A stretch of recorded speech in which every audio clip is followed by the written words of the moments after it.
Today, I'm going to talk about a interesting encounter I had with a client a couple months ago.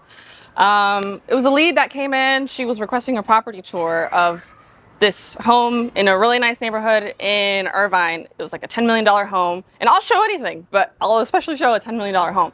So I scheduled the showing, I called her. She was a little bit hard to understand on the phone. She had a really thick accent. That was like a big thing. There was a big language barrier.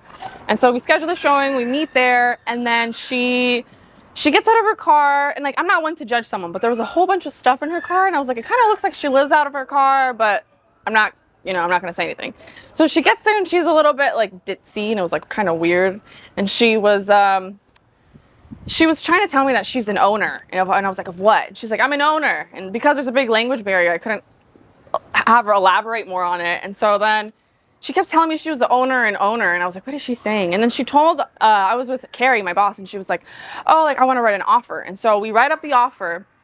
And then I told her, you have to send me proof of funds. And then she was like, okay, cool. And she's like, do you want to go to lunch? And so we go to lunch, and she buys me food. And then at the end of lunch, she gives me $100. And it was a valid $100. And so I was like, okay, like maybe she is legit. Like, I don't know.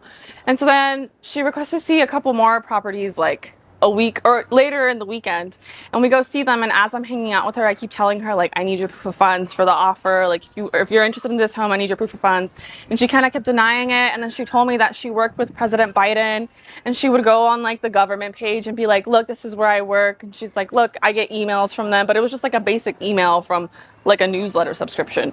And so with time, I realized that she was a total phony, and she wasted a few days of my life. But I got $100 and lunch, so is it really a waste of time?